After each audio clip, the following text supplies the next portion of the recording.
What's up, guys? Welcome back to another video. Today, I have the Beyblade Zero G Archer Gryph Claw 145 Spike. This is a balance type release from the Zero G subsystem in the Beyblade Metal series, and it's owned by this guy whose name I don't know because I can't read Japanese, and it's been a long time since I've watched the show.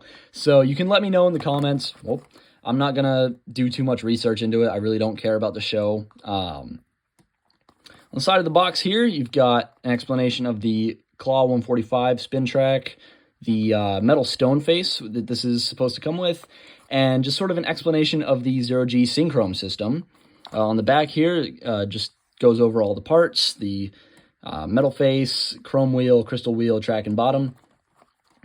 Just tells you more about the Synchrome system here on the side, and then we're back to the front. So I'm going to open this up now. Just one piece of tape on the bottom there. Make sure to always be safe with scissors, everybody. That's something I like to say every time, just to please YouTube and also just, make folks more aware. In the box here, yep, that's everything. This is a starter, or no, this is a booster, sorry, not a starter. Obviously, it does not come with a launcher. This is everything you get when you buy the Beyblade. So starting up, we've got the... got the Archer crystal wheel. This is intended to just be more weight on this side than on this side, so it's off balance and creates sort of an unpredictable movement pattern. I think this is pretty sweet. I like the shade of purple that they use for this. I'll try and put it against my hand. This doesn't really do it justice very well, but it's a nice shade. I like this a lot. Moving on, we've got the Gryph chrome wheel. This thing is also pretty sweet. This is a lot rounder than I thought it was. Shoot. There we go. On the box here, I don't know.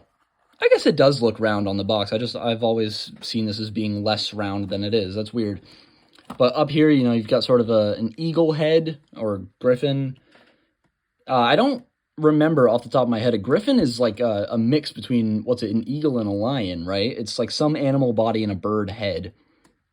So all of these blades here are sort of feather shaped. This looks like it's a decent chrome wheel for maybe stamina or balance. I don't know.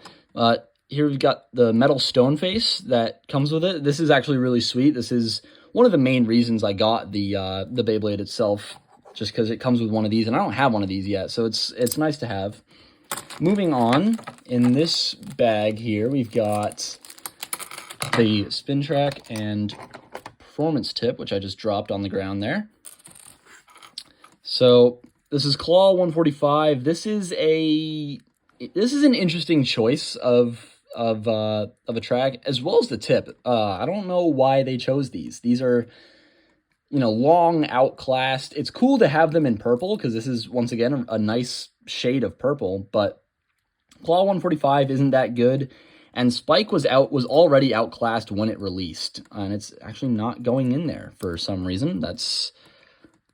There we go. Okay, so that's on there now, but these parts originated, I think the Spike tip originally released on the pre-hybrid Sagittario, which was one of the first Metal Series releases. That released alongside Leon, which had the defense tip, which was infinitely better than Spike already. So there's really no reason to use this. It's a fun collector's piece, I guess, but that's pretty much all you're getting from it. Same with Claw 145. This had some niche use for defense in early Beyblade, but it was obviously outclassed by stuff like WD 145, ED 145, and then later tracks like BD and TR 145. So this is just a hard combination to justify here. And the tip is making this really stiff. These are supposed to, flop around like this one is, but this is sort of staying in place. That's weird, but whatever. Putting it together, it's... there we go. It's an interesting form factor. I think the point of this is supposed to be like evasive defense, or stamina. Yeah, evasive stamina. That's what I was going for. I don't know why I said defense. I'm sorry. It's been a long day. Here we've got the sticker sheet. I'm just going to get the tool out of this box real quick. There we go. This is also pretty nice shade of purple. I like this. I like purple a lot. It's one of my favorite colors. So I'm also just a little inclined toward this Beyblade aesthetically. But there it is. It feels loose. Parts, yeah, that's not very good. This might just need to be tightened more, but it's not really doing anything regardless. That's interesting. I don't know how I feel about that. I might have just put it on wrong. Not sure, but okay, of course that does that. Quick little hand spin. Very wobbly, but that's also just to be expected from a hand spin already anyway. So, not really sure what else to say about this. So I'm going to put the stickers on. Hopefully I can put this back together in a way that it doesn't wobble like that, because that is actually pretty concerning. But regardless, I've got the stickers here, and I'll be right back. There it is, Archer Gryph with most of the stickers on it. I'm very hesitant to put the stone face stickers on, just because this is my only metal stone face, and I do want to be able to use this for other combos and whatnot in the future, and it'd just be weird to have the Gryph sticker on there if I do that. Given how cheap it is, I might go ahead and put that on there, but for now I'm keeping it off. This looks nice. I could not figure out how to get this to stop. This is the way the track is built. It only fits one way on there, so it's, I don't know, it just doesn't fit. But I'll bring this to the stadium and I'll do a test spin for you guys. I'll see you there. All right, I've gotten out my busted-ass BB10 along with my brand new Archer Gryph. I'm going to just do a quick test spin, and I might also do another one in the 0G Stadium that I've got laying around somewhere, just because, you know, it's a 0G Beyblade. I feel like it deserves to roam around in its home environment, for lack of a better way to say it. So in 3, 2, 1, there we go. It's schmooving around. Which can obviously be credited to the imbalance and the asymmetrical design on the chrome wheel.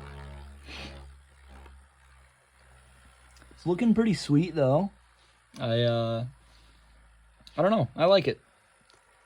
Overall, I would say this is worth buying if you want the chrome wheel or the metal stone face.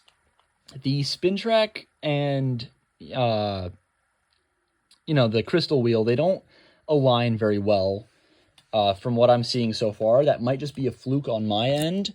I'm actually going to see if that is still the case if I flip it around, because I forgot to mention that is pretty much the point of the 0G system, is that you can flip the chrome wheel and crystal wheel to alter the center of gravity, and so it does still happen a little bit, but it seems like it's a lot less when it's this way. And I'll do a launch crystal up as well. It's a lot more stable just because the center of gravity is a lot lower.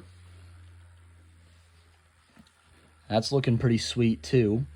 So I'm gonna get out my 0G Stadium and do the same thing again. I'll be right back with that. All right, I got out the 0G Stadium, which is proving to be kind of an awkward stadium to film because I don't really know what angle to film from.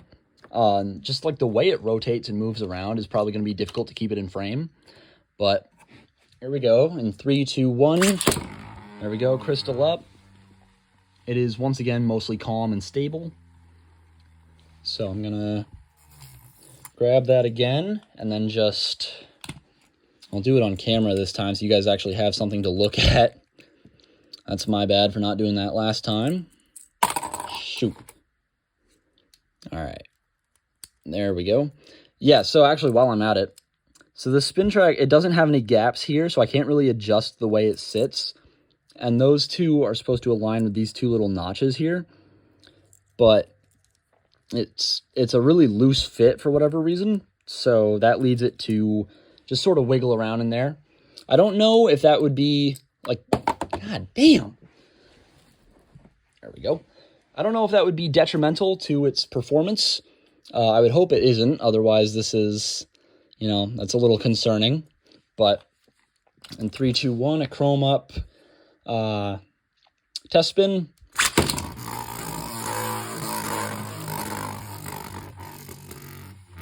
Okay, so it seems a little, evasive for the first few seconds, then it calms down in the center there. Still wobbling like crazy, which is really interesting.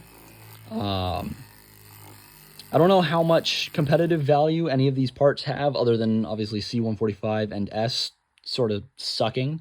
But that's all I've got for today. Have a good day, stay happy, and I'll see you in the next one.